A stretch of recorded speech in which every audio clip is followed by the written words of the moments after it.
Hey guys, నేను ఒక topic అయితే డిస్కస్ చేద్దాం అనుకున్నాను.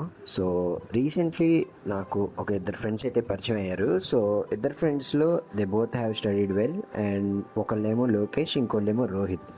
సో లోకేష్ ఏమో యాజ్ యూజువల్గా బాగా చదువుతాడు, అండ్ రోహిత్ కూడా చదువుతాడు, but he have multiple skills అనమాట. అండ్ ఒకరోజు లోకేష్ ఏం చేశాడంటే బాగా టాప్ చేశాడు క్లాస్లో, అండ్ ఎవ్రీ సెమిస్టర్ బాగా లెర్న్ చేసుకున్నాడు, అండ్ ఈ made a good scoring.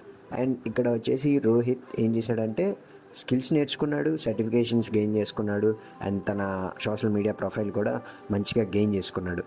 And one day passed by ఏమైందంటే రోహిత్కి ఓకే, ఇంకా కన్జ్యూమ్ చేసిన కంటెంట్ చాలు, ఇంకా నేను ప్రాక్టికల్ బోర్డ్లో స్టార్ట్ చేద్దాం అనుకున్నాడు. మంత్స్ పాస్డ్ బై అయిపోయినాయి. ఆ తర్వాత లోకేష్ ఏమో ఇంకా కన్జ్యూమ్ చేస్తూనే ఉన్నాడు. ఆఫ్టర్ 6 months చూసుకుంటే లోకేష్ ఇంకా అడ్వాన్స్డ్ ఏఐ నేర్చుకోవటం, సర్టిఫికేషన్స్ చేయడం, అండ్ ఇంకా నేర్చుకుంటానే ఉన్నాడు. బట్ రోహిత్ ఏం చేశాడంటే ఒక ఇంటర్న్షిప్కి అప్లై చేశాడు.